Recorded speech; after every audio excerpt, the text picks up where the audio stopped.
High school was bad. I was obviously gay, and some kids didn't like that, and I did get harassed. What I'd love you to take away from it is that however bad it is now, it gets better, and it can get great. And it's important for adults to reach out to kids and share our stories so that they can picture futures for themselves that are worth sticking around for.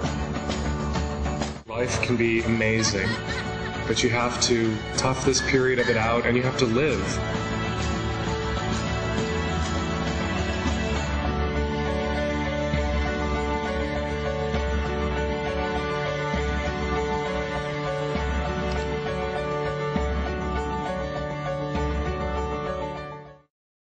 I'm sure you've seen that moving Google commercial before. But who is this guy behind the commercial, this Dan Savage? Dan Savage is a gay activist, he's a sex columnist, and he's also the founder of the It Gets Better Project. Here's what the It Gets Better Project website says. In September 2010, syndicated columnist and author Dan Savage created a YouTube video with his partner, Terry Miller, to inspire hope for young people facing harassment. In response to a number of students taking their own lives after being bullied in school, they wanted to create a personal way for supporters everywhere to tell LGBT youth that yes, it does indeed get better. So the It Gets Better Project is an anti-bullying project. And I gotta say, I'm with Dan on this. I do not think that gays and lesbians and bisexuals and transgendered people ought to be bullied. I don't think anyone ought to be bullied. And we should not put up with people being bullied in our culture and our society. Now, let's stop for a moment and define bullying. What is it to bully? Well, according to the Webster's New Collegiate Dictionary, to bully is to treat abusively. It's to use browbeating language or behavior. Someone who is a bully is one who habitually is cruel to others. Okay, so that's what bullying is. So bullying is not just disagreeing with someone, not having a different point of view, but it's harassing them, it's calling them names, it's browbeating them. And of course, this is what Dan mentions in the Google video. High school was bad. I was obviously gay, and some kids didn't like that, and I did get harassed. And frankly, I think that really sucks for Dan, that he had to go through this experience in high school. I wish I would have known Dan in high school. I wish I could have been a friend there who could have stood up for him. So Dan Savage's It Gets Better campaign is an anti-bullying campaign. But here's my question for Dan. Dan, are you really against all forms of bullying? Would you say that you're only against the bullying of LGBT students? Or would you say, hey, all bullying is off limits? Because from what I see, Dan Savage is not against all forms of bullying. See for yourself. So my advice to liberal and progressive Christians is stop whispering in my ear and start screaming in Tony Perkins' face.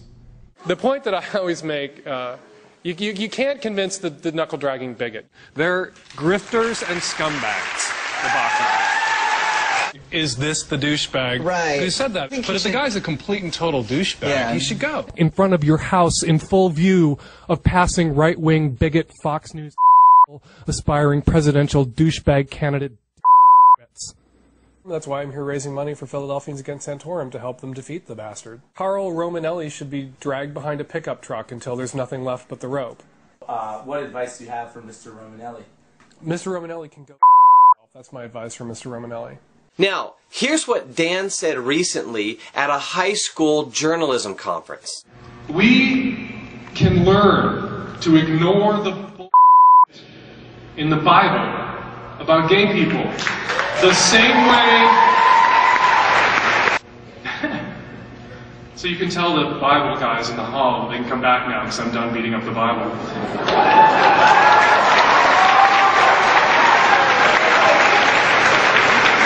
It's funny as someone who's on the receiving end of beatings that are justified by the Bible, how pansy-ass some people react when you push back. Dan was invited to this conference to talk about bullying.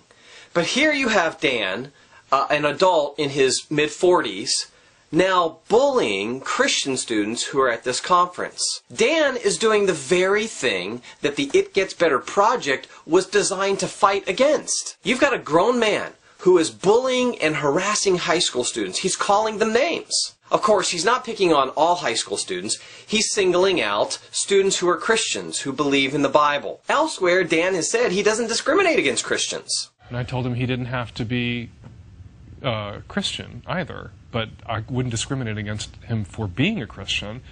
We can learn to ignore the bull in the Bible. So you can tell the Bible guys in the hall, they can come back now because I'm done beating up the Bible, how pansy-ass some people react. Wait. I thought he just said... Now, I want to point out that often Christians are charged with being hypocrites. And certainly there's truth to that charge. No denying that. But now I want to point out the hypocrisy of Dan Savage. This is no small hypocrisy.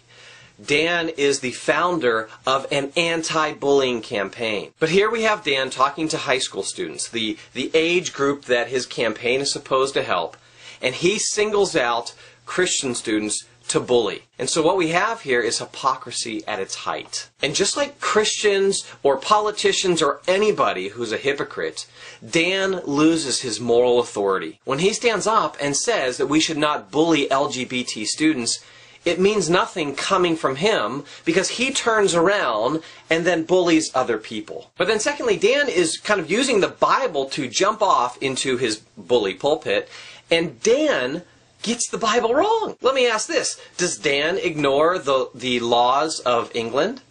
Does he obey the laws of France? Does he obey the laws of Canada? Does he ignore the laws of Mexico? Does he ignore all these other laws? Well, why? I mean, doesn't that make him a lawbreaker if he is not following the laws of these other lands? Of course not, because those laws were not intended for Dan, who is an American citizen. The laws of England do not apply to him in the United States. In the same way, the laws that we see in the Old Testament, like the Levitical law, those laws are intended for the Israelites at that time and that place. Those laws are not intended for us today. As Christians, we don't just simply ignore those parts of the Bible that we don't like. What we do is we interpret the Bible fairly and accurately. And so folks like Dan have to get past this very shallow reading of the Bible and be a little more fair-minded when it comes to interpreting and assessing the Bible. Now, thirdly, I want you to notice what Dan says in this next clip. If you believe it, then you can't be our friends half the time. You can't chit-chat with us in the green room. Right. I was on a cable show years ago, or Bill Maher show years ago, with this raving anti-gay bigot from Stop Homosexuality International. I had just come back from a week in Amsterdam, and I congratulated them on their efforts there, which didn't seem to be gaining much ground. And we were just chatting, and I had a small child at the time. I had a 2-year-old or a 3-year-old toddler, and so did he, and we're just comparing parenting notes. And I touched his arm at one point and said, "You don't believe any of this, do you? You really don't. You couldn't be chit-chatting with me. I'm like the worst gay person in the world. I'm like danger, sex advice, Dan Savage.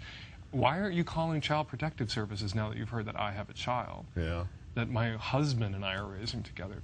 They don't believe it. It's shtick. According to Dan, if you think that homosexuality is wrong, if you think same-sex marriage is wrong, well then you can't even be his friend. And so in the situation, Dan is confused. This guy does not agree with Dan's moral views, but this guy's being really nice to Dan.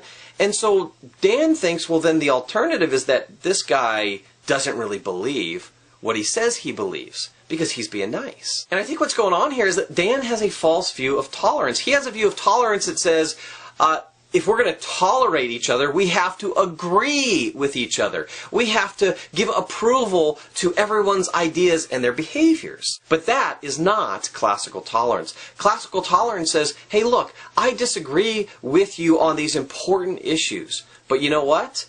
I think you are a human being who deserves dignity and respect. And I'm going to respect you as a human being. I'm going to treat you with dignity. I'm going to be kind to you. And yet I'm going to disagree with you. That is classical tolerance. In fact, Dan, the very book that you attempted to dismantle at that high school journalism conference, the Bible, that book is what gives us the basis of all human value. It's actually the Bible that gives me the worldview. It gives me the intellectual resources to treat you, Dan Savage, with true tolerance. In Genesis 1:26, God says that He made man and woman in His image. All human beings, whether you believe in God, whether you don't, whether you're gay, whether you're straight, all human beings are made in the image of God. That includes Brett Kunkel. That includes Dan Savage. We all have intrinsic value in the eyes of God. And so we have a basis for human value found in the Scriptures. And so it's actually the Bible that allows me to look at someone like Dan Savage, who I disagree with, and I know he disagrees with me. But I can look at Dan Savage and I can say, Dan, you know what? I don't know you, but I love you. I truly do love you. You are someone who is made in God's image. And therefore, because of that reason alone, you have tremendous value. You have dignity. You're a noble creation. And I love you. And God certainly loves you.